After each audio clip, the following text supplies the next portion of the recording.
હમણાં બંગાળના ઉપસાગરમાં જે ઉદ્ભવેલ વરસાદી સિસ્ટમના લીધે ડીપ ડિપ્રેશન ચાલુ છે અને એના લીધે કાલે એટલે કે 31 જુલાઈ, 1 ઓગસ્ટ અને 2 ઓગસ્ટ 3 દિવસ ગુજરાતમાં ભારે વરસાદની સંભાવના છે। એમાં ભાવનગર જિલ્લો પણ ઓરેન્જ અલર્ટમાં છે, એટલે કે અહીંયા પણ ભારે વરસાદ અને એકદમ પવનની કાફી સંભાવના છે।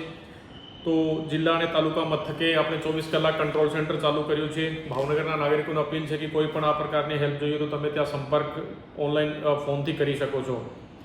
અમે લોકો તમામ અધિકારીઓની રજાએ કેન્સલ કરી છે અને તમામ અધિકારીઓ નીચે તલાટી સુધીને કીધું છે કે ભાઈ આ 3 દિવસ તો 24 કલાક ત્યાં હેડક્વાર્ટર ઉપર જ રહેવાનું છે।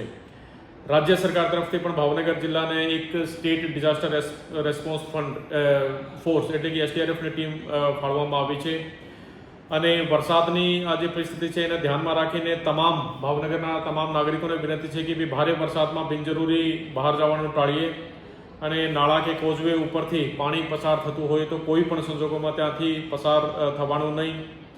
ભારે પવન કે વીજળીના વખતે વૃક્ષ કે નીચે કે અસલામત જગ્યા ઉપર જવાનું નહીં અને બિનજરૂરી અફવાઓ ફેલાવવામાં ના આવે તથા મુશ્કેલીના સમયમાં જિલ્લા અને તાલુકા કંટ્રોલ રૂમનો સંપર્ક કરવા વિનંતી છે।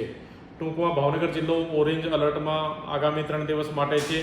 તો તમામ નાગરિકોને ફરીથી અપીલ છે કે ભાઈ આ વરસાદની પરિસ્થિતિને ધ્યાનમાં રાખીને બિનજરૂરી બહાર જવાનું ટાળવું અને જે ખુલ્લી વસ્તુઓ છે કોઈ હોર્ડિંગ બેનર છે આ પણ નીકાળી લેવામાં એટલે કે જણાવવામાં આવે છે।